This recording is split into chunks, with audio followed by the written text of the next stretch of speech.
May it please the court.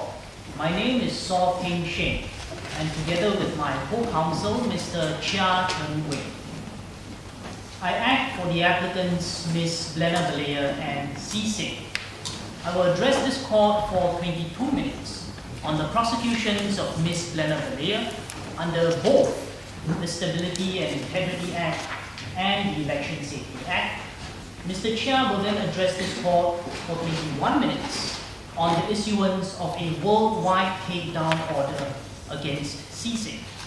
We respectfully reserve 2 minutes for rebuttal. Your Excellencies, this case brings into focus two broad questions.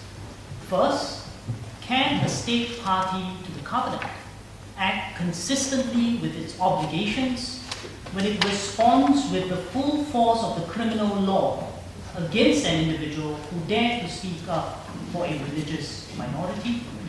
And second, can that very same state then go on to issue a worldwide takedown order, effectively dictating to the rest of the world what they can or cannot seek, receive, and impart? We accept that state parties have the prerogative to restrict the freedom of expression, but that power cannot be abused. And that is why Article 19, subparagraph 3 of the Covenant provides that restrictions have to be prescribed by law and necessary for a legitimate purpose. And I argue that Ms. Balea's freedom of expression was violated, and I make 3 submissions to support. First, both prosecutions were not prescribed by law. Second, both prosecutions were not pursuant to a pressing social need. And finally, the sentences imposed were disproportionate. Turning to my first submission on prescription by law, these arguments are seen at paragraphs 2 to 4 and paragraph 19 of our memorial. A prosecution is prescribed by law if it is made pursuant to a law that is sufficiently precise for individuals to reasonably foresee the consequences of their conduct. And this is stated in the 2007 European Court of Human Rights decision of Linden v. Brown. Here we submit both prosecutions failed this requirement. Turning first to the prosecution under the Stability and Integrity Act, if I may refer Your Excellencies to paragraph 10 of our facts. Your Excellencies will see that paragraph 10b provides for section B of the SIA, and under that section, any person guilty of a criminal offense under this act is subject to fines and prison sentences without stipulating a maximum penalty, without stipulating a range of sentences that an individual may likely want to rely upon. Here we submit this is contrary to similar legislation seen around the world that proscribe the incitement to hatred. For instance, the German Criminal Code, the Indonesian Criminal Code, the Malaysian Penal Code, as well as the Danish Criminal Code, all provide for a range of sentences to be imposed in such circumstances. Aren't you approaching this with a rather overly civil law approach? In a sense, couldn't there be precedents set in previous cases which would render certain or give sufficient guidance as to the likely sentence? Indeed, Judge Stevens. In fact, this is a point raised by the respondents in their memorial at paragraphs 11 and 24, that case law may provide guidance on sentencing and liability principles. However, we submit that in light of the case of editorial board in Ukraine, where the European Court of Human Rights stated that the burden is then on the state to adduce evidence of such case law, the respondent state has not adduced such evidence, and we submit on the face of the legislation here and on the facts here, Ms. Balea could not have reasonably foreseen liability here. But you'd be very happy if your opponents addressed that point and you could deal with it in surrebuttal? Certainly, we are happy to accept that, Judge Stevens.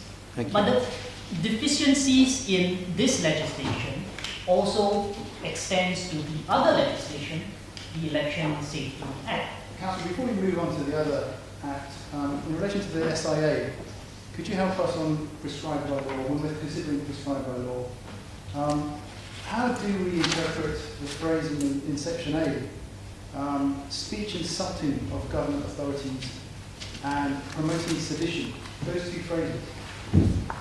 In fact, Judge Obi, that question is better addressed by the respondent state, as the General Comment 34 notes that it is the state party's burden to provide evidence of the meaning of the restrictions or the details of the law under which the restriction is imposed. But here... But you must have a position on it. You must have a view as to whether those words are clear or not. Judge Obi, in our submission, perhaps seditious or extremist material may refer to material that perhaps incites hatred or contempt of the government, but one man's extremist or seditious material is another man's truth. And here we submit that Ms. Balea, in giving voice to legitimate concerns and legitimate grievances against the Zaza majority, we submit that she could not have reasonably foreseen liability for simply penning what she did, as can be seen in paragraph 18 of the facts. But turning then again to the prosecution under... Counsel, let me stop you there. Certainly. With regards to the stability, political stability in Amostra, do you not have any views about the fact that Amostra is a very unstable country politically, and therefore Ms. Balea had some degree of responsibility for what she communicated to the Amostrans? Yes, Judge Ajibadi. However, we submit that the freedom of expression extends to protect expression that shocks, offends, and disturbs. And this finds support in the 2004 Gunduz and Turkey decision before the European Court of Human Rights. And in the context here, we submit the context is not severe to the extent, or rather the severity of the context here would be overstated to suggest, if we were to suggest that would imply that Ms. Balea intended to incite hostility or violence in these circumstances. But this deals with the heart of my submissions on the pressing social need analysis. And if I may proceed to this submission and defer to my written submissions concerning the prosecution, concerning the prescription by law of the Election Safety Act. Turning to my second submission, the pressing social need, the absence of a pressing social need is seen at paragraphs 6 to 12 and paragraphs 21 to 26 of our memorial.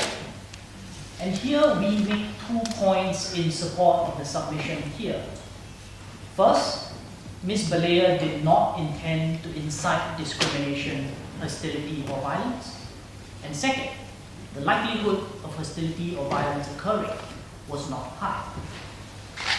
Turning to the first factor of intention, we submit that great weight must be given to the fact that Ms. Balea expressly called for a peaceful day of resistance. And this is seen, for instance, at paragraph 18 of our facts, where she ended her column with an express call for a peaceful day of resistance. Now, I note Judge Ajibadi's concern that nonetheless we can perhaps look beyond those expressed intentions, especially when the article is situated in a sensitive political context. And in fact, the respondents have relied on this at paragraph 31 of the memorial.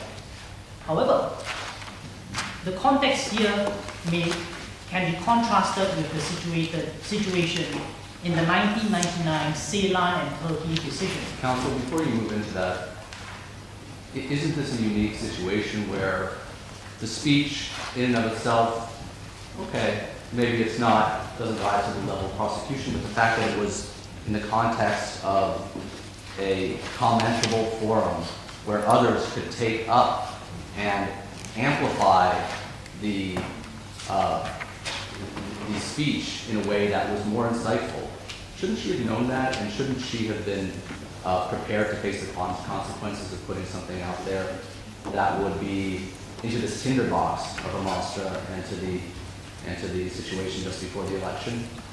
I take Judge Bach's point. However, where incitement is concerned, the UN Rabat Plan makes clear that incitement requires intention rather than recklessness or any other lesser form of mens rea. And here we submit that on the facts, the best the respondent state can do is to perhaps show that Ms. Balea was reckless, but not that she had the intent to incite hostility or violence. But turning back to the context in which the column was situated. In the Ceylan and Turkey decision, the applicant likewise accused the Turkish state of complicity, for instance, in terrorism as well as genocide committed against the minority Kurds. And notwithstanding the fact that the security situation in Turkey was much more severe than the one at hand, because in Turkey for more than 15 years an insurgency movement had raged on with thousands of lives being lost as well as emergency rule being imposed. Notwithstanding this particular context, the European Court of Human Rights found that the speech was protected speech because it sought to air legitimate grievances on behalf of the Kurdish minority in a difficult political situation. And here we submit that likewise Ms. Balea, in the context of the Yona minority being long systematically discriminated against, Ms. Balea was merely giving ventilation to these long-held grievances against the Zaza government. But turning then to my second point. I'm sorry, is your position that as long as Ms. Balea at the end of her column says the protest should be peaceful, that she can say whatever she wants earlier in the column, and she can say things like, we are not afraid to fight, not afraid to die? Two responses to that, Judge Bickett. First, in relation to the song that was used, we would note that the literal meaning of the words, we are not afraid to fight and we are not afraid to die, may suggest an intention to incite to hostility. But this has to be seen in the context of how those lyrics were used. They were situated in a song. Weren't those lyrics actually chanted when people were committing violence during the protest? Certainly they were, but those were but the acts of a violent minority who, as can be seen at paragraph 21 of the facts, had not read Ms. Balea's column. And paragraph 21 of the facts also showed that this was a famous Yona unity song. So it could well have been the case that these violent minorities went ahead with their violent attacks and chanted their songs spontaneously without necessarily having been influenced by Ms. Balea's column. And great weight, we submit, must be given to the fact that Ms. Balea called for a peaceful day of resistance.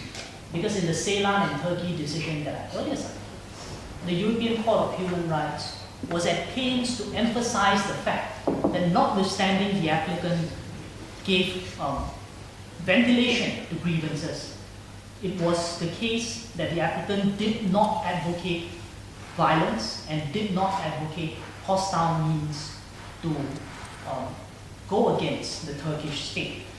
Do you attach any importance to the fact that Ms. Balea was not the first person to suggest the day of protests, that she apparently echoed the call that had been made, and presumably therefore the day of protest that would take place, whether her column was published or not? Certainly, Mr. President, and in fact, the fact that there were other voices calling for a peaceful day of resistance shows that her column was situated in a sea of similar voices calling for such a peaceful day of resistance, thereby amplifying the effect of the fact that this must be a peaceful day of resistance, rather than simply giving amplification to other forms of intentions. So we submit that fact, Mr. President, must be given great weight to show that the likelihood of hostility or violence occurring was low. But turning to address fully the rest of my point on the likelihood of hostility or violence occurring. Ultimately, as can be seen from paragraph 21 of the facts, the acts, or rather the violent conduct, was restricted to a minority. The large numbers who turned out on the day of resistance held signs chanting in support of Yona affiliated candidates. This is a part of the normal democratic process where people turn out just before elections to chant peacefully in support of the candidates who respect and advocate their interests in the legislature. We submit that Ms. Balea could not be taken to have intended to incite hostility or violence, and the likelihood of such hostility or violence occurring was low, and therefore the respondent state cannot show that there was a pressing social need to prosecute Ms. Balea. But, Your Excellencies, if this court is with me on this point, then we will succeed. But for the sake of completeness, we will deal with the third and final limit of proportionality.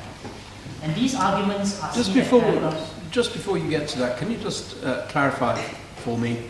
Are you saying your point goes to the decision to bring the proceedings, or are you saying that the law itself doesn't comport with international standards? Are we to address both issues or just one?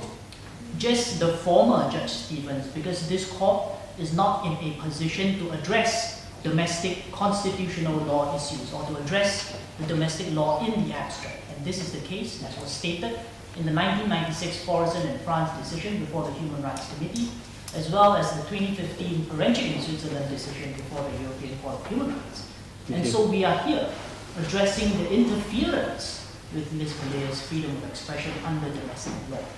But turning to the Just before we go on, this then takes me back to this question prescribed by law. Certainly. Is it your case that the only problem that you have is in the fact that there was no definition of the sentence that in the statute, or are you also complaining about the fact that you couldn't foresee on the basis under the SIA that she would be prosecuted? What is your case? It is both, Mr. President. Earlier I pointed to the lack of a range of penalties in Section B, but in Section A itself, Section A provides that the definition of prohibited extremist or anti-patriotic statements includes the following enumerated forms of speech. And this shows that this is a non-exhaustive list, which therefore allows the national authorities in effect to bring prosecutions and restrict the freedom of expression on any new grounds that they may choose.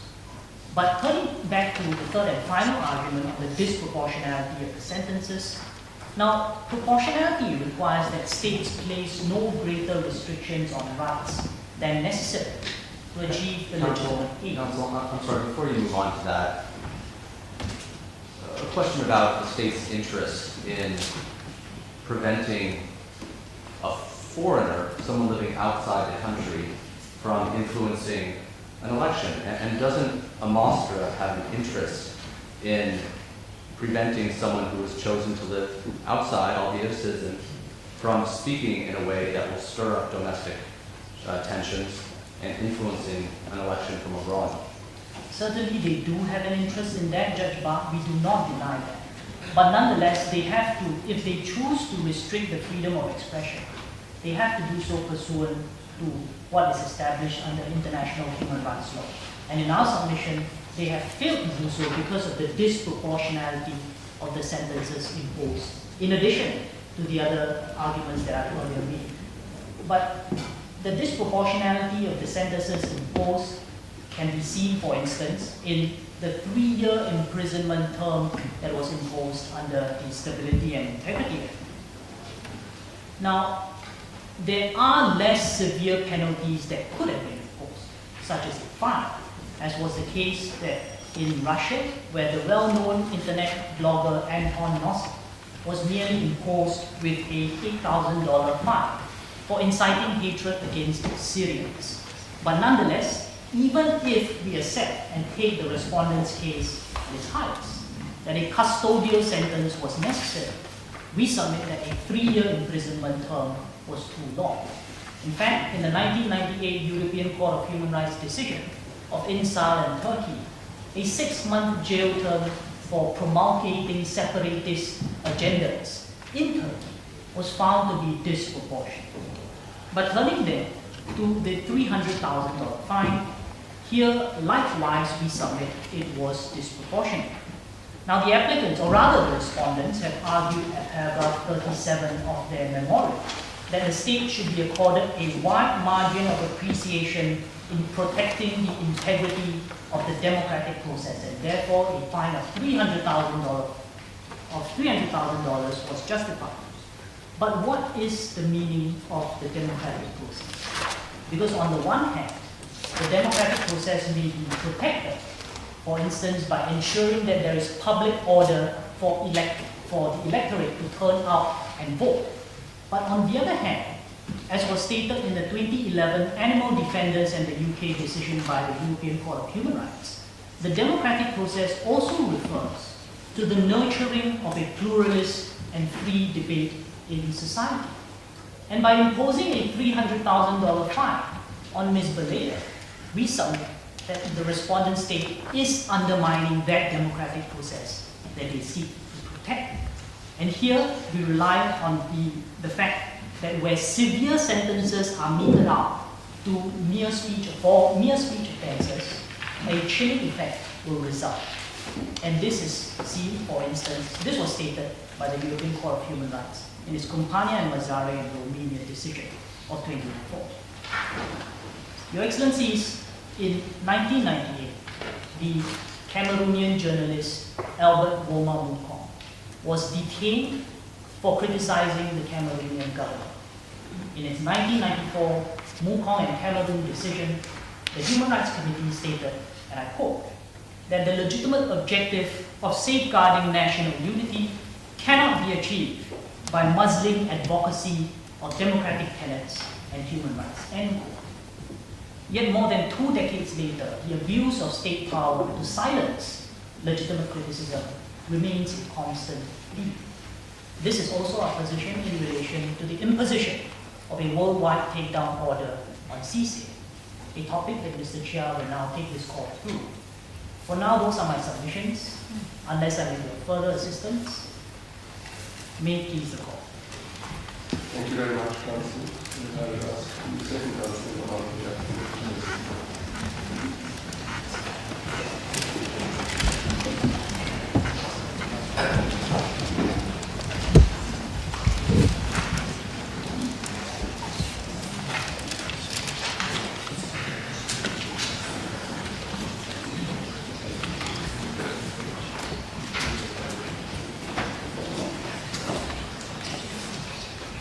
Mr. President, Your Excellencies, and may it please this court. As earlier introduced, my name is Chia Chen Wei, and I will continue the case for the applicants Balea and CICE. I will be speaking for 21 minutes on the imposition of a civil order on CICE. Now, Your Excellencies, there are essentially 2 questions before this court. First, whether a Mostra may claim jurisdiction over CICE, a foreign entity whose headquarters and data servers are located more than 1,000 miles from a Mostrian territory. And second, whether a Mostra's imposition of a worldwide takedown order on CICE can be said to be consistent with its obligations to respect the right to freedom of expression. We submit that both of these questions should be answered in the negative. I shall now proceed, Your Excellencies, to my first submission. Your Excellencies, in order for a Mostra to exercise adjudicated jurisdiction over CICE, a foreign entity, it must first prove that it may avail itself of a permissive rule under international law. The burden of proof with regards to the question of jurisdiction hence falls on the respondent. Now, the respondent at paragraphs 45 to 47 of their written submissions have only relied on one ground of jurisdiction. They have argued that the test for internet jurisdiction is the location of the impacted users, namely where the harmful event occurred. Your Excellencies, this is effectively the test of the effects doctrine. But on our facts, Your Excellencies, the effects doctrine does not apply because CICE did not specifically direct its activities to a Mostra, and there were no substantive effects occurring within a Mostra as a result of Balea's column. And these two requirements have been set out in a number of cases, Your Excellencies. For instance, in the 2010 CJEU joint cases of Palmer and Ellis, the 2002 Scottish Court of Sessions case of Bonnier Media, as well as the 2002 United States Court of Appeal case of ALS Scans. In the ALS Scans case, for instance, the court there found that it did not have jurisdiction over the defendant because the defendant was merely an internet service provider that was providing a platform for third parties to upload pictures. The court held that the defendant's conduct in this regard was at most passive in nature and could not be considered as having directed its activities towards a foreign territory. If I may quote from the court's decision at paragraph 39, there the court stated that a person who simply places information on the internet does not subject himself to jurisdiction in each state into which the electronic signal is transmitted. Counsel, but that case wasn't about an internet service provider that had users based in that country. Many thousands of users, it seems to me. So how is that applicable here? Well, Your Excellencies, the similarities of that case and the one that we face today is essentially the fact that we are faced with addressing an issue of an internet, or rather an internet intermediary that is hosting third-party content. And the question before this court is whether the mere fact that the third-party content relates to a particular territory is sufficient to hold that that intermediary was hence directing its activities to a particular territory. Here we find that CSAID was not the primary author of the latest content. It was merely a platform that hosted third-party content. Therefore, Your Excellencies, the mere accessibility of information on CSAID cannot mean that CSAID is purposefully directing its activity to every country in the world. But counsel, if you have a subsidiary sales company located inside of Mostra, doesn't that mean you are trying to, in fact, target your content at the people of that country? Certainly, Your Excellencies, we would accept that in certain situations, the presence of a subsidiary within a particular country is sufficient for that state to assert jurisdiction over the parent company which is located abroad.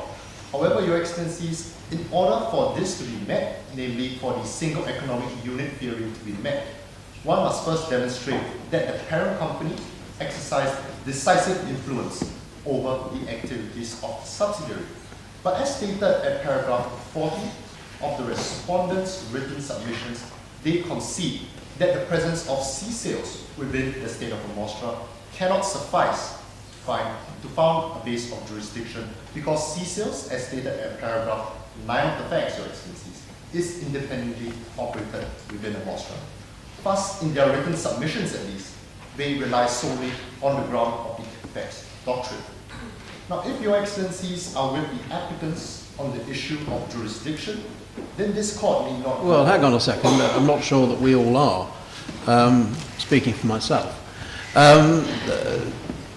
Would you like to just address the case of Gutnick and Dow Jones in the High Court of Australia? How do you deal with that? Well, certainly, Your Excellencies, we will accept that the 2002 High Court of Australia case of Dow Jones and Gutnick is rather goes against our case in this regard. But in that case, Your Excellencies, the court held that there is a prima facie, or rather there is a prima facie position that an intermediary that was, or rather that a website that was hosting certain content could be said to be directing that content to every country in the world. But in that case, Your Excellencies, the website was actually the primary author of the content that was on its page. Whereas here we are faced with a situation that CSAID was not the primary author of the latest column. Therefore, Your Excellencies, we submit that that case can be distinguished on the facts. But even if we were to accept that Dow Jones and Gutnick were indeed representative of the position under international law, we submit that this court should nevertheless consider the next issue of whether the worldwide takedown order was consistent with a Mostra's obligation to respect the right to freedom of expression. Before we move on to that, Council, can I just ask you a question? I understand that C-Sales is not registered as a media operator. It doesn't have a license in Mostra. Yes. What significance should be attached to that? And I also understand that the Austrian government has never actually asked them to register either. Well, Your Excellency, that actually goes towards one of the points that we would raise in our prescription by law argument. Namely, we argue that it was not reasonably foreseeable for CSA to be subject to the worldwide takedown order pursuant to the SIA, which can be seen at paragraph 10 of the facts. Because as seen at paragraph 11 and 13 of our facts, we find it is a requirement under the SIA for media organizations to essentially register with the Austrian government. But the Austrian government has not asked CSA to do so in this regard. Therefore, the fact that CSA was not asked to register actually goes towards showing that it was not reasonably foreseeable for CSA to be subject to the SIA. But that is not the only point that we rely upon for the factor of reasonable foreseeability. Specifically, we also rely on the fact that CSA is located abroad. Under international law, Your Excellencies, there is a presumption against the extraterritorial application of a state's legislation. And this is because, as stated in the 2002 International Court of Justice arrest warrant decision by Judge Diogo, states are presumed to exercise exclusive territorial competence. But this presumption against the extraterritorial application of legislation may be rebutted through express wording.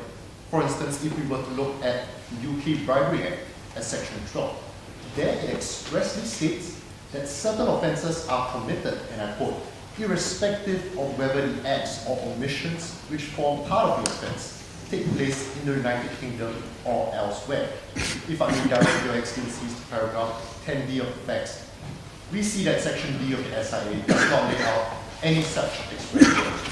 Therefore, this fact, as well as the fact that CSA was not asked to register for a media operating license, this shows that it was not reasonably foreseeable for CSA to be subject to the SIA. Counsel, suppose that the takedown order was not worldwide and simply applied to a Mostra, despite the fact that the hosting help is done elsewhere. Would that be permissible in your view? That would be a more proportionate measure, Your Excellency, but this does not necessarily mean that the takedown order would then be acceptable, because we take issue with the worldwide takedown order for three reasons.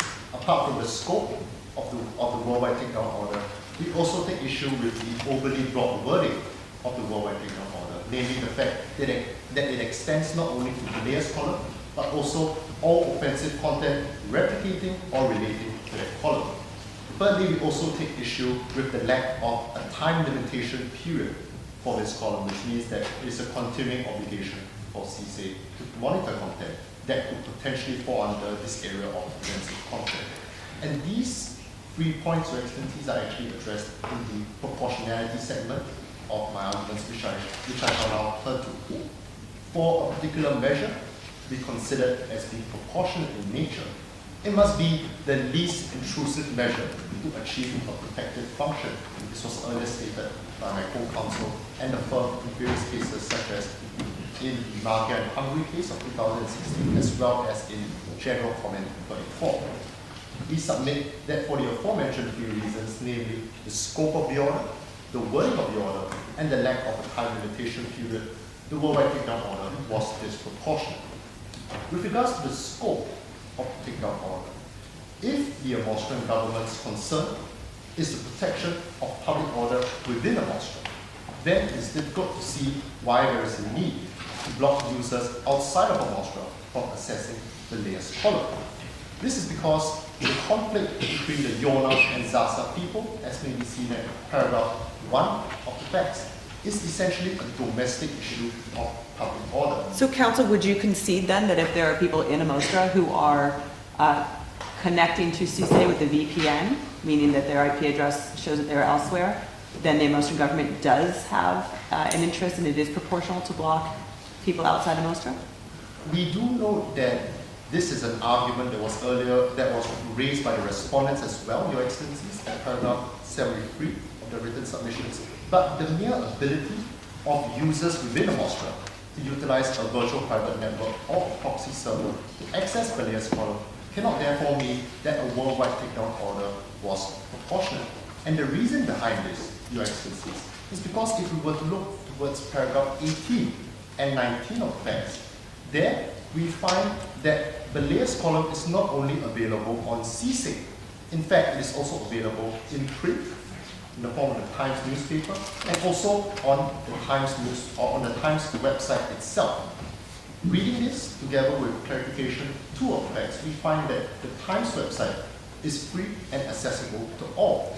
Therefore, there is little reason for a Mostra to implement a worldwide takedown order, supposedly due to the reasons of virtual private networks or proxy servers being used to circumvent a geographically restricted network. Isn't that actually an argument in favor of a worldwide takedown order? Because if this content can be shared from CSA to so many other websites where it may then be shared to people in a Mostra, doesn't it make sense that CSA should have to remove it everywhere in the world so that it cannot filter to other sites and then to people in a Mostra? If I may clarify your concern, Your Excellency, you are essentially referring to a situation where a Mostra needs to take down the information from the internet in general. That's right. Well, Your Excellencies, to answer this question, we must first return to the question of what proportionality requires. Proportionality is essentially a balancing exercise between the effectiveness of a measure as well as its intrusiveness. We submit that in such a situation where a Mostra were to block off the internet service altogether or seek to impose worldwide takedown orders on every intermediary and every website that has Balair's column, this will constitute a disproportionate measure even if the Austrian government's goal was indeed to protect its public order. This is because it infringes on the rights to freedom of expression of not only the Austrian people, but of those around the world, Your Excellency. Therefore, we submit that a worldwide takedown order on Balair's column within CSIC was thus disproportionate. But this is not the only issue that we take with the deficiencies of the worldwide takedown order.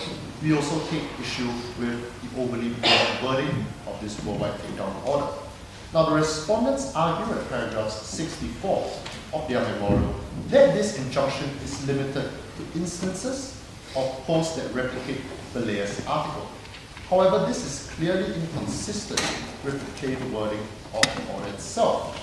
Specifically, if we were to look at paragraph 24 of the facts, there is great uncertainty as to the definition and scope of content that will be affected, because the order reads that it would encompass all offensive content replicating or relating to Balair's column, including but not limited to the comments on Balair's column. The need to avoid such broad and ambiguous takedown orders, Your Excellencies, was reflected in the 2017 United Nations Joint Declaration on Freedom of Expression. Section 2A of that Joint Declaration states, and I quote, "General prohibitions on the dissemination of information based on vague and ambiguous ideas are incompatible with restrictions on freedom of expression." Here we find that the wording of the civil order, namely that of offensive content, was indeed broad and ambiguous. But even if CSA were to have regard to the definition under the SIA on prohibited terms, for instance, this would nevertheless be a disproportionate measure, because this would mean that any content that is defamatory or insulting of the Austrian authorities would be removed. For instance, even content along the lines of, "I read Balair's column and I agree that the Austrian government has acted unfairly," would be caught under this takedown order and presumably removed by CSIC. As earlier stated, we can imagine a range, and I think we're doing that, of types of speech that would be encompassed by the breadth of the language in the order in paragraph 24. But here, they haven't gone so broad. Shouldn't we be looking at what the domestic court actually did? And relatedly, the fact that this happened so closely to the election, should we not read the acts to interact with each other and to augment each other and then defer to the domestic court on that basis. Certainly, Your Excellency, we do note that the domestic court judgment, for instance, may provide a certain degree of guidance as to what offensive content entails. However, as to the fact that this took place in an electoral context, Your Excellency, we submit that there is even more reason to essentially allow for broad freedom of expression rather than clamping down on it.